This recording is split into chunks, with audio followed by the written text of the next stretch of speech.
Bueno, muy brevemente, empezando con las generales de la ley, agradecimiento a los organizadores, al doctor Corbalán, pero no solo al doctor Corbalán, seguramente una actividad de este tipo con 3 días, con tantos niveles de coordinación, tantos expositores, tanta logística, requiere seguramente un batallón de colaboradores detrás, que son los que seguramente han invertido más tiempo y más esfuerzo, así que para ellos también un especial agradecimiento, sobre todo que en este tipo de eventos donde hay tantas variables que uno no se da cuenta, pero está el tema del sonido, el tema de traer el banner, el tema del agua, millones de cuestiones que hay que tener en cuenta y obviamente proporcionalmente esas son las millones de cuestiones que pueden ir fallando también y saliendo mal y generalmente ley de Murphy mediante cuando salen mal es siempre a último momento.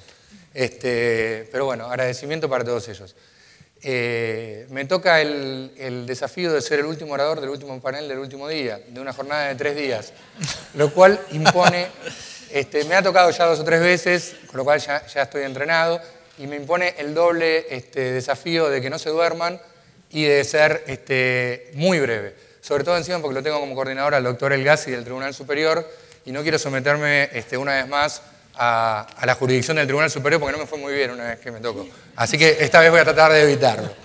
Bueno, cuando me convocaron a un panel con desafío de la justicia contenciosa, en algún primer momento respiré aliviado porque dije, bueno, puedo hablar de cualquier cosa. Después me pasaron los temas de los demás y dije, bueno, es un poco más complicado, ya tomaron los distintos temas. Y terminé definiendo, dije, bueno, proceso contencioso de igualdad, después veremos de qué hablamos. Y después me puse a pensar, bueno, a ver por qué. Y bueno, en lo personal considero que la igualdad quizás es el principal valor constitucional. Con la igualdad se come, se cura y se educa. Creo que eso alguien lo dijo algo parecido. O bueno, no, en lo personal pienso que, digamos, la igualdad es el valor fundamental que hace plenamente operativos todos los demás. En lo personal pienso que no hay libertad sin igualdad, etcétera, etcétera. Pero bueno, es muy largo para hablar. La cuestión es que entonces me planteé que el principal desafío para mí de la justicia contenciosa es contribuir a ser una herramienta realizadora de la igualdad. Y para ir a cuestiones más concretas, yo no estudié filosofía, igual soy juez, porque por eso se ve que los procesos fallan en la ciudad, claramente. Somos una prueba viviente de ello, por lo menos en lo que a mí me toca. Entonces, planteé por lo menos 2 fases. Entonces digo, el desafío de la justicia contenciosa es convertirse en una herramienta igualadora. En un plano formal o procedimental en un primer aspecto, ¿a qué me refiero? Me refiero que el desafío de la justicia contenciosa moderna, a la luz de lo que acá se estuvo hablando largo y tendido, digamos, el reconocimiento constitucional, convencional, legal, etcétera, etcétera, de los derechos colectivos y de la legitimación correspondiente, implica el desafío de que la justicia contenciosa se convierta en una plataforma, en un espacio donde el particular puede litigar, puede reclamar de igual a igual contra el Estado. Todos los paradigmas tradicionales del derecho administrativo, las famosas exorbitancias, presunciones de legitimidad, zonas de reserva de la administración, cuestiones políticas no justiciables, etcétera, etcétera, que siguen inundando los escritos muchas veces de los abogados del Estado, en el ámbito, una vez que se planteó un litigio en el término contencioso, no corren. O no corren o son de interpretación hiperrestrictiva. Recientemente, por ejemplo, la Corte resolvió en el caso Carranza, respecto de, que la verdad que me puso muy contento, no leí todavía el fallo, lo que sí había leído en su momento era la recomendación de la Corte Interamericana de Derechos Humanos a la Argentina en el caso Carranza. Lo encontré, lo leí y lo utilicé en su momento cuando tuve que interactuar con el doctor Elgasi en el Tribunal Superior. Digamos, ahí en esa recomendación de la Comisión Interamericana, hace ya muchos años, en un caso contra la Argentina, la Corte Interamericana le dice claramente, en un caso que tenía que ver justamente con un tema de remoción de magistrados, la Corte Interamericana le dice, señores, cuestiones políticas no justiciables, no existen, muchachos. Eso afecta el derecho de tutela judicial efectiva. Entonces, me resultó muy interesante que la Corte ahora recogiera esa recomendación, incluso hiciera una valoración positiva de su efecto vinculante, etcétera, etcétera. Con lo cual, hay algunas cosas que hay que ir limpiando y despejando de los escritos de defensa. Entonces, una primera herramienta o condición igualadora de la justicia contenciosa tiene que ser esa. Cualquier vecino, cualquier particular, cualquier ONG, cualquier persona que plantee que tiene un caso, tiene las posibilidades de plantearlo en sede contenciosa y de discutir ahí con el Estado de igual a igual. Ahí no hay superior, no hay inferior, no hay nada. Es mandante y mandatario. debatiendo en un plano de igualdad. Eso obviamente no quiere decir que vaya a tener razón ni que haya que hacerle lugar al caso. Habrá que debatirlo, pero se plantea un debate en un plano de igualdad de armas. En un segundo plano de igualación, me parece que otro desafío es que la justicia contenciosa tiene que convertirse en una herramienta de igualación sustancial, ya no formal, sino sustancial. ¿En qué sentido? En el sentido de poner esa plataforma que dijimos que establece una igualdad de procedimientos a favor y en pos de la igualación de derechos y de oportunidades de los grupos más desaventajados. Estamos hablando ya sea de cuestiones de derechos civiles y políticos o de cuestiones de derechos económicos, sociales y culturales. Ahí tiene que haber un plus de actividad. Y no porque los jueces lo quieren o porque los jueces quieren gobernar, sino porque hay todo un marco legal, constitucional y supranacional que establece un marco de facultades regladas para la administración. Cuando hay una serie de, ya no de tratados que establecen una cosa genérica, sino cuestiones concretas, leyes concretas que establecen determinadas cuestiones, en general en estos sentidos, la justicia contenciosa tiene que tener un plus en avanzar en estas cuestiones, ya sea en casos colectivos o casos individuales.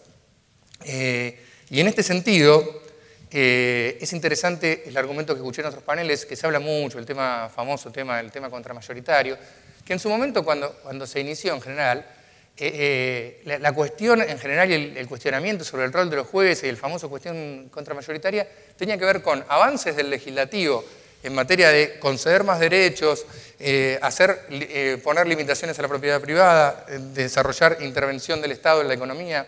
Y frente a eso, digamos, el Poder Judicial tenía una actitud conservadora de restringir esos avances. Ahora, cuando la situación es al revés, cuando el Poder Judicial es el que viene a subsanar o viene a impulsar políticas en favor de grupos desaventajados que tienen consagrados esos derechos legal o constitucionalmente, ¿es tan válido hablar de que es el poder contramayoritario?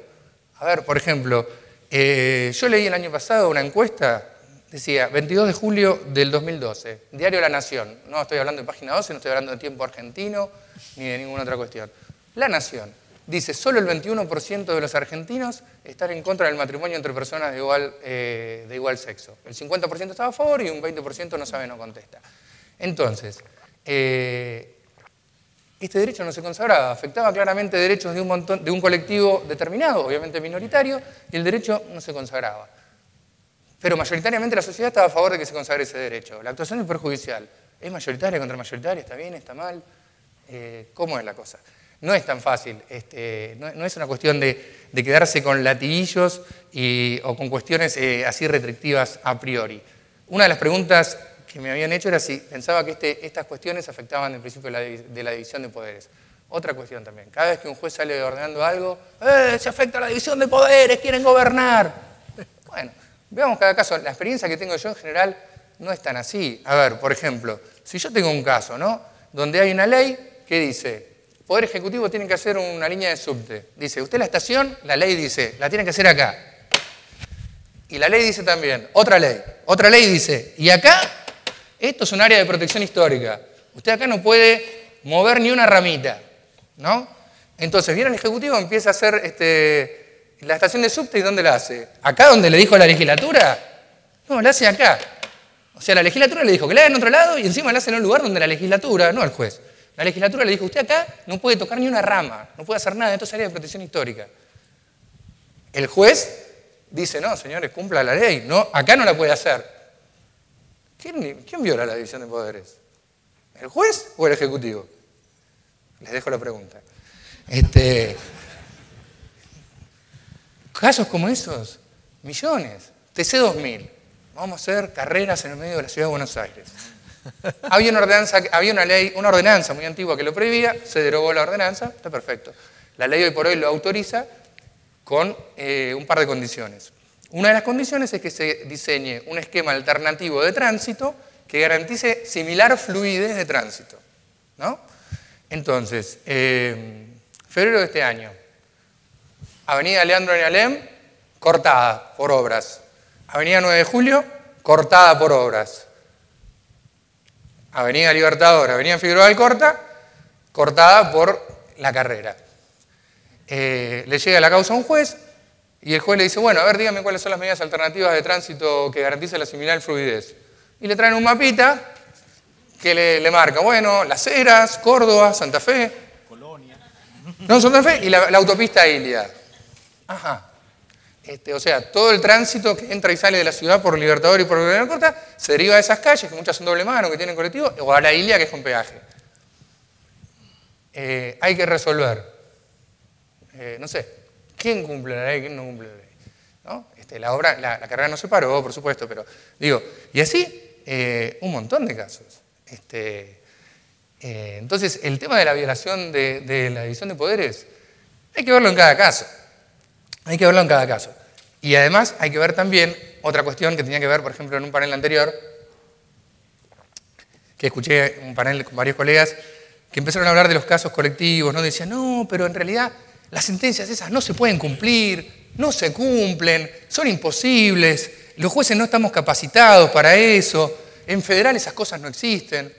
Y yo, la verdad, humildemente me puse a recordar y digo, ¿cómo que no se cumplen? A ver, pistolas Taser en la ciudad no hay. Yo veo que las sentencias en general se cumplen cuando fueron dictadas con razonabilidad. Obviamente, si un juez de la noche a la mañana dice, bueno, no hay más pobreza en la Argentina o en la ciudad, y sí, no se va por cumplir. Pero los casos colectivos, cuando uno los lleva de determinada manera, como planteaba recién la doctora, y los lleva a su justo punto, mi experiencia es todo lo contrario. Que a veces, es más, a veces hasta se cumplen las sentencias que han sido dejadas sin efecto.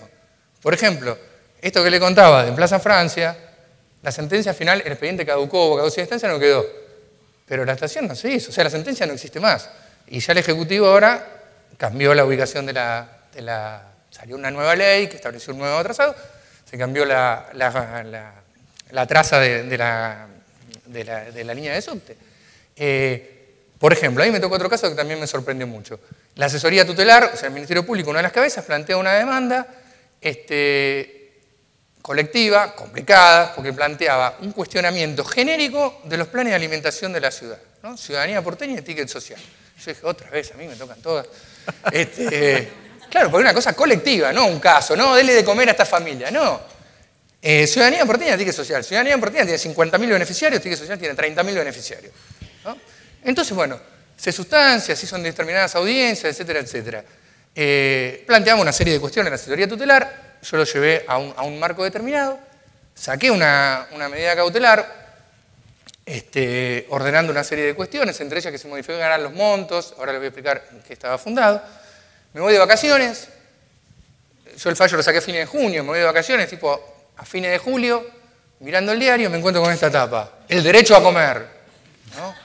Digo, no, otra vez, no. Ya había pasado un mes, digo, bueno, ya pasó. No, la doctora no habilitó la feria, había una notificación. El derecho a comer. Y se tapa de página 12 sábado. El derecho a comer, el plato y el tenedor. La justicia ordenó al gobierno que garantice el derecho a la alimentación. Resolvió que actualicen los montos a 250p. Reciben miles de familias. Digo, uy, ¿ahora de qué me disfrazo? Bueno, terminó la feria. Por suerte la doctora Danas no habilitó. Llego y bueno, ahora acá van a apelar todo. El gobierno consintió. Pero no consintió porque se le pasó un plazo. Consintió expresamente. Y no solo consintió, sino que trajo una propuesta de cumplimiento de parte de lo que se iba a hacer. A ver, ¿qué pasaba? Había dos programas. Un programa se llama Ciudadanía Porteña, que estaba creado por ley, la 1878 del año 2005, que la ley decía expresamente que las condiciones de ingreso tenían que reglamentarse por el Ejecutivo. Desde el 2005 hasta hoy no se había dictado nunca esa reglamentación. Por otro lado, había otro programa que había establecido el gobierno por decreto, que se llamaba Ticket Social, que establecía un monto fijo también de alimentación para cualquier hogar. No importaba si el hogar era una persona o 10 personas, el monto era el mismo. Y en los hechos lo que hacía la administración es no ingresaba a Ciudadanía Porteña, que era más amplio, y los hacía entrar a Ticket Social. La causa, ya les digo, se sustanció, se hicieron audiencia, y en definitiva lo que yo ordené nada más es reglamente la ley de Ciudadanía Porteña. Ese programa lo previó el legislador, usted tiene que establecer un mecanismo de acceso. Y respecto del otro, le dije que actualice los montos. ¿Por qué? ¿Porque se me ocurrió a mí? No, porque buscando, después me di cuenta que había una ley del año pasado, del anteaño, una ley general de programas sociales de la ciudad, repito, sacada hace un año, 2 años, que establecía que todos los programas sociales de la ciudad no podían tener un monto menor a X, decía la canasta básica alimentaria. Entonces no cumplía. Yo lo único que le hice a la administración fue decirle cumpla la ley. O sea, reglamente esto que tiene que reglamentar y adecue los montos a esta otra ley que sacó usted. Entonces, y lo consintieron, yo no lo puedo creer, todavía no lo puedo creer. Estamos hablando de plata y para un montón de gente. Yo todavía no lo puedo creer, no sé dónde está el truco todavía. Ya veremos, todavía está en trámite. Entonces es relativo, y cuando dicen federal no hay. Recién un magistrado, obviamente prestigioso, histórico, dijo, no, eso de cuánto tiene que valer el subte, dónde se hace una estación, dónde se hace un hospital, esas cosas no son del contencioso.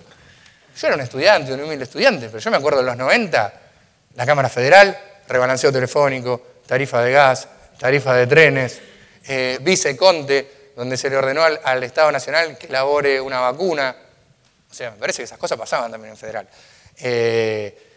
Y después, si el juez está capacitado o no, es cierto que a veces te tocan cuestiones raras, pero el tema también es, obviamente, rodearse de los elementos que pueden ser y también ver hasta dónde uno puede meterse en cada caso. Por ejemplo, a mí me tocó uno de los primeros jueces que interviene en el tema Metrobús. Y entre otras muchas cosas que planteaban los actores, decían, no, Metrobús, bueno, en realidad no, compite con el subte, y si lo hacen, en realidad que en vez de hacerlo en el carril central, lo hagan en los carriles del costado. Bueno, esas cosas sí son cosas en las que yo no me tengo que meter. No sé si estoy capacitado o no, pero no me tengo que meter, son cuestiones de decisión política. Ahora, había otra cuestión de normas más básicas en las que sí uno se puede meter. Si se pueden reducir unos espacios verdes, determinados otros tipos de procedimientos más generales. Entonces, no pasa por estar capacitado o no, pasa también por saber qué parte realmente es decisión de la administración. Bueno, hago un Metrobús acá, lo hago allá, no lo hago. Entonces, mi experiencia y lo que yo he visto en el fuero nuestro es que en general los casos colectivos muchas veces se cumplen. Incluso, y con esto termino, los casos a veces los más difíciles. Por ejemplo, hay 2 casos donde el fuero ha ordenado al Poder Legislativo que dicte leyes. Incluso una de esas leyes que tenía que salir con mayoría de 2/3 del total. Con lo cual no solo era juntar, sino juntar que se pongan de acuerdo 40 tipos sobre 60. Esos 2 fallos fueron consentidos por el Poder Legislativo y esas 2 leyes salieron. Una la del Consejo Económico y Social y otra el caso García Lorrio, el tema de las comunas. Entonces, si los casos se trabajan, como dijo la doctora, en un marco de razonabilidad en el expediente, si uno no ordena que se acabe la tristeza o la pobreza de la noche a la mañana, si uno no invade, si uno no dice, por ejemplo, tenés que hacer esto de esta manera, pintarlo de tal color, si no dice pintarlo. Bueno, hay un montón de herramientas. La justicia contenciosa tiene que servir para eso, para subsanar estas situaciones, para propender a mayor igualdad. La justicia contenciosa, cuando el administrado, que es una palabra que pone a la persona en un rol pasivo, muy parecida quizá o heredera de súbdito, llega a la justicia contenciosa, deja de ser un administrado, o deja de ser un súbdito, o eso de ser, y es un ciudadano que en igualdad de derechos le plantea a su representante una cuestión.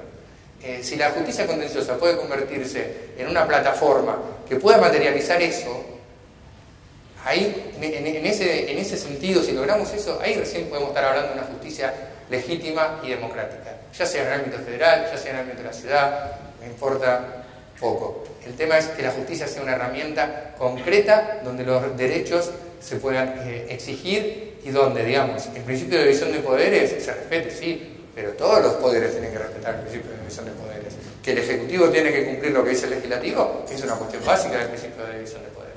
Entonces, que un ciudadano de a pie lo pueda exigir, después verá si tiene razón o no.